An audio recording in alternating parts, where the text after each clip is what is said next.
Technical group of Ballia के सभी आदरणीय गुरुजनों को प्रणाम।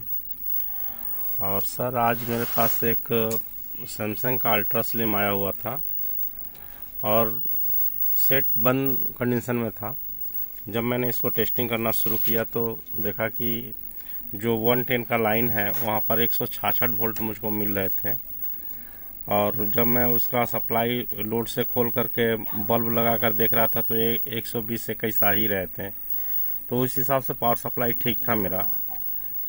लेकिन डीटी पर सप्लाई जो है 5 वोल्ट 7 वोल्ट और कभी 0 इस तरह मैंने ऑफ डाउन हो रहा था।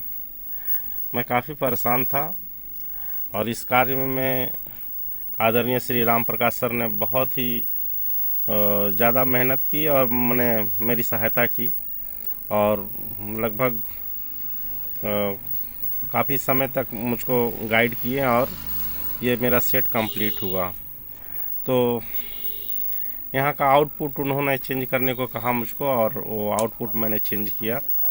बल्कि ये जो 6810 इसमें लगे हुए थे ये भी मीटर में मुझको सही बता रहे हैं, और जो हम लोग डिजिटल मीटर से नापते हैं, मेरे पास एनालॉग मीटर नहीं है, तो डिजिटल मीटर से जिस तरह रीडिंग आना चाहिए लगभग उस तरह सही ही आ रहे हैं। तो इस पर मुझको डाउट ही नहीं जा रहा था।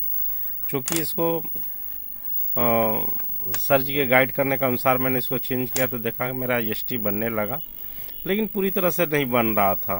मैंने कहने का मतलब जो 180 का लाइन है उसमें 132-33 वोल्ट बन रहे थे और ची करके आवाज़ आ रहा था। और सेट कुछ देर चलने के बाद ऑटोमेटिक मैंने कुछ देर रहने के बाद तब जा करके सेट ऑन होता था और चल रहा था। लेकिन मेरा जो आउटपुट है बहुत ही ओवर हीट हो रहा था। तो फिर मैंने सर जी से कहा और सर जी ने बताया कि जो बी सप्लाई वाली लाइन है उसमें से एक डायोड लग करके डीटी पर गया है। वो डायोड भी मीटर में सही बता रहा है, लेकिन मैंने उसको बदल करके नया लगा दिया और अभी मेरा आउटपुट का जो हीट सील है, देखिए मैं हाथ से छू रहा हूँ, कम से कम ये 15-20 मिनट से चल रहा है सेट और मैं इसको छू पा रहा हूँ। और मैंने कहने का मतलब है कि अब आउटपुट भी नॉर्मल हीटिंग हो रही है और मेरा सेट चल रहा है। मेरा सेट जो है पूरी तरह से चल रहा है।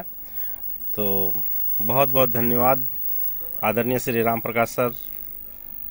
आपकी वजह से, आपकी गाइडलाइंस का कहा जाए कि मैं तो सिर्फ कर्म कर रहा हूँ यहाँ पर, लेकिन ये पूरा श्रेय आपको जाता है। तो बहुत बहुत धन्यवाद सर। Thank you sir. दिल से नमन सर। प्रणाम।